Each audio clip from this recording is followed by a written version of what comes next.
Amanda with StraightSmile Solutions, and today I'm going to start a new series of video questions really addressed towards parents and their frequent questions they have for their dentist or their orthodontist. I want to kind of take your questions that you ask me online and really just go through a whole series of the most common questions that parents have, maybe are afraid to ask. So today, yes, I have a doll.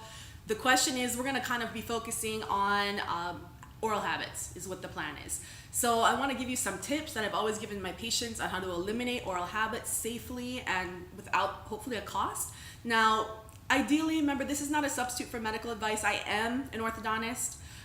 You do need to talk to your own dentist and your own pediatrician or for your own child. Sometimes there's other reasons for different habits and different oral activities. So make sure they're having a full exam and they're under the supervision of a doctor as always. But in any case, let's talk about oral habits like in a little kid, like 1.5, 2 years old. Is it okay for them to be sucking their thumb, sucking their fingers? I'm gonna say no to that. I would prefer that no kids suck their thumb.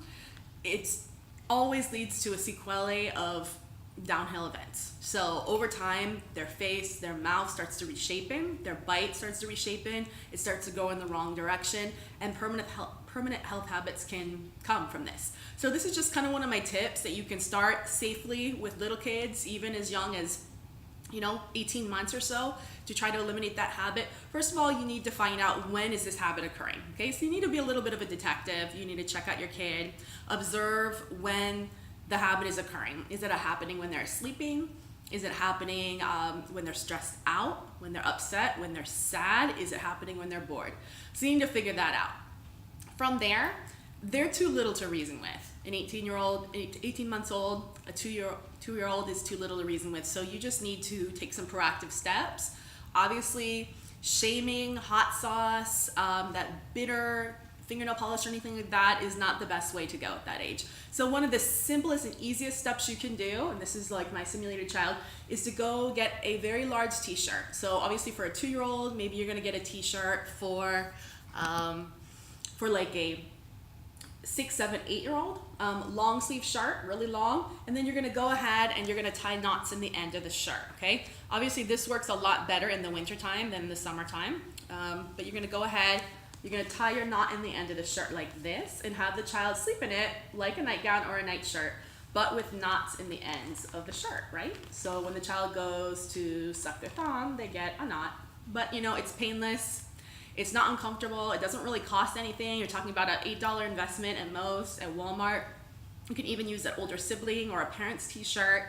I think this is the best way. Now, over time, these kids can get very, very smart and they'll try to get around it if they're really bright kids or if they're older. So they might just take their nightshirt off. So in that case, I've seen grandparents get really creative. I've seen them sew snaps or hooks from the shirt to a pair of shorts. Sleep shorts, so you can't just take it off in the middle of the night. So there's all sorts of ways around it. But yes, this is my #1 tip for eliminating oral habits in a young age. But you can even use it, up until the preteen years if that habit is occurring at night and if it's occurring unconsciously. And this, with a combination of positive reinforcement, stickers, rewards, really tends to work very well if you start it early. Now, we'll continue with this conversation later and talk a little bit more about the next steps if the oral habit cannot be corrected this way. But let's have you start there, okay? All right, stay tuned. And if you have a dentist who doesn't know that much about oral habits or an orthodontist who doesn't know that much, some dentists and orthodontists, they prefer to wait until the child is older to treat it, 6, 7, 8, 9, 10. That's really too late.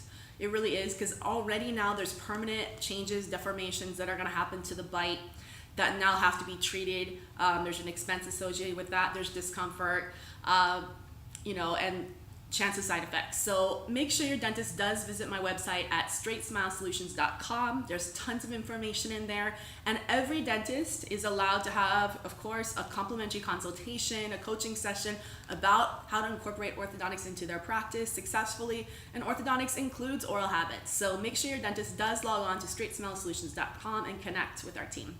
Have a great day. Thank you.